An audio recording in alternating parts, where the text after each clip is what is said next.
시편 69편 1절, 6절, 13절의 말씀 저와 여러분이 한 절씩 교독하고 마지막 절은 합독하겠습니다. 같이 읽습니다. 제가 먼저 읽습니다. 하나님이여 나를 구원하소서. 물들이 내 영혼에까지 흘러 들어왔나이다.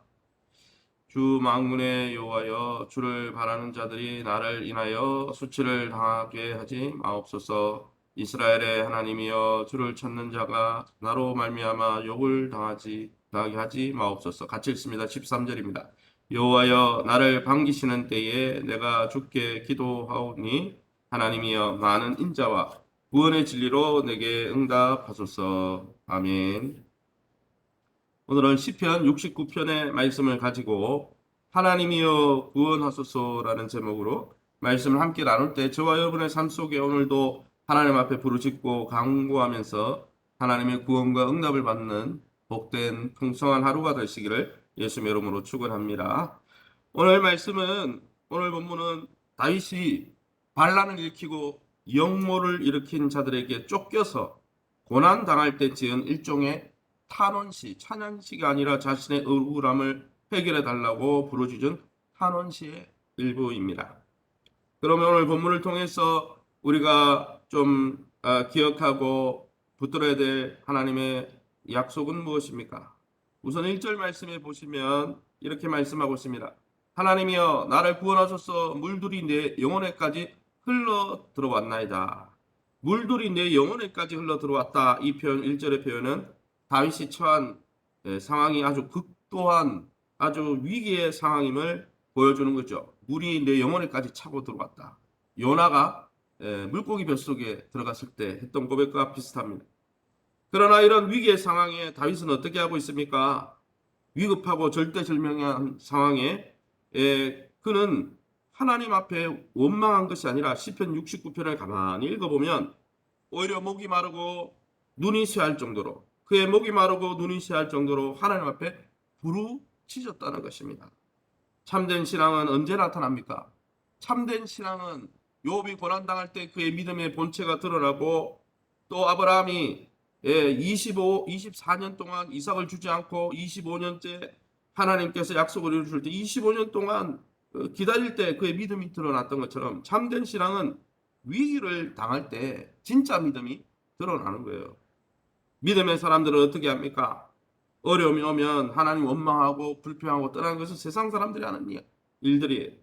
진짜 믿음의 사람들은 하나님의 전능하심을 알고 하나님이 우리의 아버지 되심을 알기 때문에 하나님께서 우리를 얼마나 끔찍이 사랑하시는 것을 믿고 확신하기에 그 아버지를 찾아가서 우리의 어려움을 탄원하고 부르짖는다는 것이죠. 고난당할 때는 기도할 때라는 것입니다. 고난을 하나님 왜 주십니까? 기도하라고, 내 곁에 바싹 붙으라 하나님이 사인을 주시는 것입니다. 그러기에 여러분, 이 코로나의 어려움 속에서 하나님께 더 바짝 가까이 다가가셔서 아버지의 놀라운 은혜를, 또 아버지의 돌보심을 경험할 수 있기를 예수님의 이름으로 축원합니다. 6절 말씀에 보면 또 이렇게 말씀합니다. 주 만군의 여호와여, 주를 바라는 자들이 나를 인하여 수치를 당하게 하지 마옵소서. 이스라엘 하나님이여, 주를 찾는 자가 나로 말미암아 욕을 당하게 하지 마옵소서. 다윗은 자신이 부당하게 핍박당하고 있다는 것을 알았습니다. 다윗을 핍박하는 자들은 불의하게 다윗을 핍박하고 있었습니다. 그렇게 할 때 어떻게 했습니까?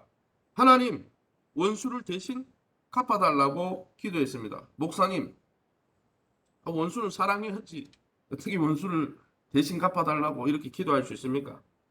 신구약의 하나님의 말씀에 보면 원수 갚는 것이 내게 속한 것이니 너는 원수를 사랑해라. 그러나 그 원수, 불의한 것, 공평하지 못한 것은 내가 갚아주겠다. 그래서 마지막 심판 때에, 주님의 재림 때에 그 심판이 있는 거죠. 그러게 여러분, 하나님은 공평하시고 공의로운 분입니다.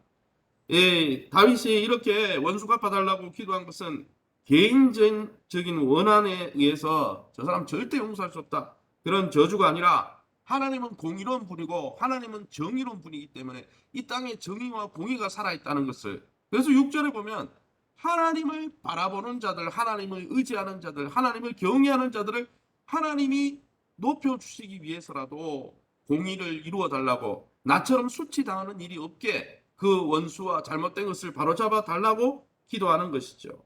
여러분, 사랑하는 성도 여러분, 하나님은 공평하고 공의로운 분이십니다. 그러기에 여러분, 우리가 어려움에 처했을 때 여러분 그 어려운 문제 또 우리가 원망이라고 용서하지 못할, 그래서 대신 정말 우리가 직접 나서서 어떻게 해보고 싶은 문제와 분노가 일어날 때 그 모든 분노의 문제를 하나님 앞에 맡기시기 바랍니다. 로마서 12장 19절 20절에 보면 원수 갚는 것이 내게 속한 것이다 주님 말씀하시고, 하나님 앞에 그 문제조차도 믿고 맡기며 분노하고 불평하지 않고 온유하게 정말 우리가 섬기고 살아갈 때 하나님이 선한 방법으로 그 문제를 해결해 주실 것입니다. 그 하나님을 믿고 의지하는 가운데 여러분이 어려움 속에서도 평강을 누리시기를 예수님의 이름으로 축원합니다. 마지막 13절에 보면 이렇게 말씀하고 있습니다. 여호와여, 나를 반기시는 때에 내가 주께 기도하오니 하나님이여 많은 인자와 구원의 진리로 내게 응답하소서. 다윗은 사실은 그의 처한 위기는 정치적인 거였습니다. 압살롬이 반역을 일으키고 압살롬을 기점으로 주변에 많은 사람이 반역을 일으키고 또 기름 부음 받았는데 그전에는 여러분 사울 왕이 그죠? 정말 장인 어른이 자기를 죽이려고, 이거는 뭐 정치적인 거라고 볼 수 있죠. 그러나 여러분, 다윗은 그런 문제가 터지고 현실 가운데 갈등이 생길 때 그것을 현실적으로 정치적인 시각에서 바라본 게 아니고 무엇으로 바라봤어요? 영적인 문제로 바라봤다는 거예요. 이게 믿음의 사람들의 특징이라는 거예요. 세상 사람들은 그걸 현실적으로 정치적으로 그냥 눈에 보이는 대로 평가하고 해석합니다. 그러나 하나님의 사람들은 위기가 올 때 그것을 어떻게 생각합니까? 하나님과 내 사이에 문제가 생겼구나. 하나님과 내 사이에 해결할 부분이 있구나. 그러니까 하나님이 나를 이렇게 고난 중에 내어주시는구나. 물론 고난이 다 죄 때문에 하나님이 징계 때문에 오는 것은 아니지만은 때때로 고난은 하나님께서 우리를 징계하시고 잘못된 것을 바로잡기 원하실 때 하나님이 고난의 회초리를 드시는 거죠. 그것도 맞죠. 그래서 이 다윗은 하나님 나를 반겨달라고, 나를 영접해달라고, 하나님과의 관계가 회복되길 원한다고, 그래서 하나님 응답을 받길 원한다고 그렇게 기도했다는 것이죠. 사랑하는 성도 여러분, 위기가 올 때 저와 여러분은 어떻게 바라보고 있습니까? 혹 그 영적인, 환경적인, 물질적인 위기가 하나님이 나와 관계를 회복시키길 원한다라고 주신 사인은 아닙니까? 현재의 고난을 통해 하나님이 우리에게 원하시는 것이 무엇이겠습니까? 코로나도 잘 생각해 봐야 됩니다. 단순히 우리는 세상 사람들의 말처럼 우리 인간들이 너무 욕심을 부려서 지구를 더럽히고 이렇게 했기 때문에 바이러스 출현했다. 아니면 정치적으로 뭐 중국에서 뭘 만들었다. 물론 그랬을 수도 있겠죠. 그러나 그것이 중요한 게 아니라 그런 고난을 하나님이 왜 한국교회와 세계교회에게 허락하셨냐. 그것이 중요하죠. 하나님과의 관계를 회복하라는, 예배를 정비하고 회복하라는, 바른 신앙을 회복하라는 사인은 아니겠습니까? 아무쪼록 다윗처럼 우리가 당하는 문제를 영적 시각에서 분별하고 하나님과의 관계를 바로 회복함으로 하나님이 많은 인자와 선하심으로 우리를 구원해 주시고 그 문제를 해결해 주시는 본질적인 문제가 해결되어지는 복된 이 새벽이 되시기를 예수님의 이름으로 축원합니다. 시간에 우리 합심해서 기도하길 원합니다. 하나님, 지금까지 우리의 문제를 우리 스스로 해결하려고 했던, 그래서 우리 스스로 어떻게 아웅다웅 해보려고 했던 우리의 교만함 주님 용서하여 주시고, 우리의 숨쉬는 것조차도 다 하나님 은혜로 유지되는 것을 믿고 날마다 하나님 앞에 엎드려 의지하고 믿고 맡기는 믿음의 행진을 계속할 수 있도록 주님 긍휼히 여겨 주옵소서. 우리 예배와 삶의 환경을 회복시켜 주시고 우리 가정과 자녀들의 미래를 축복해 주시고 우리 예배 공동체로서 믿음의 공동체로서 영적으로 바로 회복되어서 하나님을 기쁘시게 하는 욥처럼 인내 가운데 그의 믿음이 정결케 되고 영적으로 순결해졌던 것처럼 우리의 믿음이 정금과 같이 순결해지는 하나님과의 관계를 바로 회복하는 복된 시간 되게 해달라고 우리 합심해서 통성으로 기도합니다. 주여 하나님 아버지네 감사합니다. 하나님의 은혜 가운데 이 새벽에 저희를 주의 보좌 앞으로 인도해 주시고 하나님의 약속의 말씀 듣게 하시니 감사합니다. 주님, 우리의 인생은 숨쉬는 것조차 우리의 생명이 시작하고 마감하는 것조차 다 하나님의 손에 있음에도 불구하고 하나님 우리 스스로 그것을 좌지우지할 수 있는 것처럼 우리가 젊을 때 우리가 많은 걸 가졌을 때 착각하고 교만하여 하나님 앞에 엎드리지 않고 성령보다 앞서 행하려고 하고 기도보다 앞서 말씀보다 앞서 행하려 했던 우리의 교만과 자만을 용서하여 주시옵소서.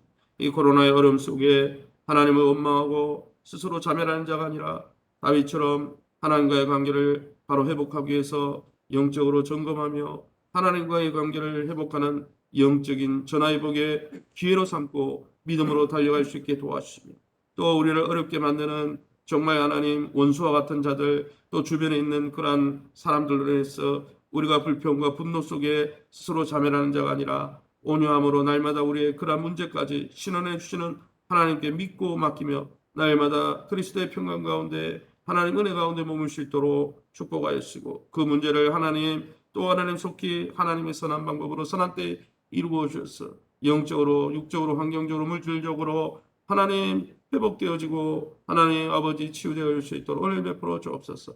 예배와 삶의 환경을 회복시켜 주시고 우리 가정과 기업과 우리 자녀들을 하나님 복 주시고 또 오늘 이 새벽에 기도할 때에 하나님 우리의 횃불교회가 하나님을 예배하고 또 하나님의 십자가 은혜를 자랑하는 믿음의 공동체로 더 하나님 깊은 자리까지 나갈 수 있도록 주님 성령으로 인쳐주시고 함께하여 주옵소서. 이 새벽에 나와 기도하는 귀한 성도들 하나님 약속의 때에 이루시는 하나님을 믿고 확신하는 믿음의 지경 십자가 사랑의 지경이 넓어지게 도와주시고 그 은혜 가운데 미래적 축복을 주시는 하나님 앞에 소망을 두는 복된 아버지 영안이 열리는 복된 시간 될 수 있도록 축복하시고 인도하여 주옵소서. 감사하며 예수의 이름으로 기도합니다. 아멘. 하늘에 계신 우리 아버지여 이름이 거룩히 여김을 받으시오며 나라의 마옵시며 뜻이 하늘에서 이룬 것 같이 땅에서도 이루어지이다. 오늘날 우리에게 일용할 양식을 주옵시고 우리가 우리에게 죄의 전자를 사해 준 것 같이 우리의 죄를 사하여 주옵시고 우리를 시험에 들게 하지 마옵시고 다만 악에서 구하옵소서. 대개 나라와 군세 영광이 아버지께 영원히 있사옵나이다. 아멘. 예, 광고 말씀 드립니다. 오늘 저녁은 저녁에 9시에 8시 55분에 시편 90편부터 150편까지 성경 통독의 시간이 있습니다. 들어오셔서 시간을 내어서 시냇가에 심은 나무 말씀을 주야로 즐거워하는 자를 하나님 축복하신다고 했는데 여러분 말씀과 기도로 여러분의 신앙을 지키시고 영적인 복을 누리시길 바랍니다. 교회와 여러분 자신을 위해서 자유롭게 기도하시고 돌아가시기